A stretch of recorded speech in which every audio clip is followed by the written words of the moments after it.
ఒకరోజు నా స్నేహితుడు చాలా దిగాలుగా బాధపడుతూ కూర్చున్నాడు అనమాట తల పట్టుకొని. "ఏమిరా ఏం అలా ఉన్నావు" అంటే వాడు ఇలా చెప్పాడు. "అరే, నాకు తీరని సమస్య వచ్చింది. దాన్ని ఎలా నేను తీర్చుకోవాలో తెలియడం లేదు.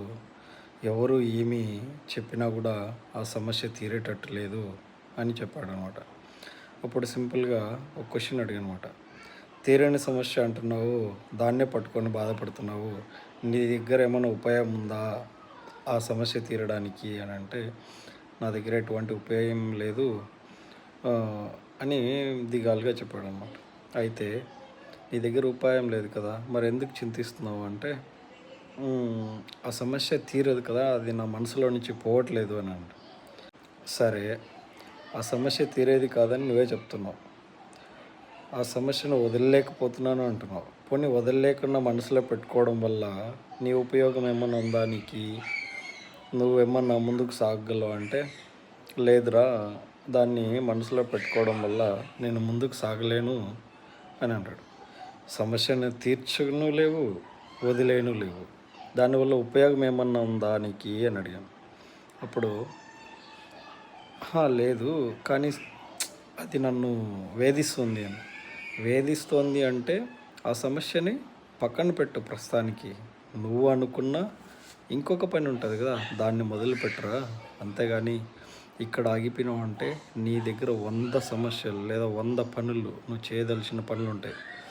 నీ ఒక్క సమస్య, జటిలమైన సమస్య వల్ల 99 పనులని నువ్వు పెండింగ్లో పెడుతూ పోతున్నావు అనమాట. అందుకే మిత్రమా, ఏదైతే జటిలమైన సమస్య ఉందో దాన్ని కొద్ది రోజులు, కొద్ది సమయం నీకు ఆలోచన తట్టే వరకు లేదా ఆ సమస్యను పరిష్కరించే వరకు పక్కన పెట్టు.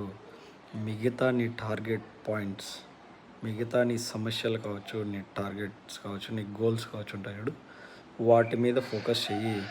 అప్పుడు ఏమవుతుందంటే ఆ 99లో 9 పోయినా కూడా, నీకు 9 నువ్వు సాధించినా కూడా, ఆ ఒకటో జటిలమైన సమస్య నీకు సాల్వ్ చేసినా చేయకపోయినా కూడా మనసుకి హాయి ఉంటుంది, మనిషికి మనశ్శాంతి ఉంటుంది, ప్రశాంతంగా నిద్ర పడుతుంది.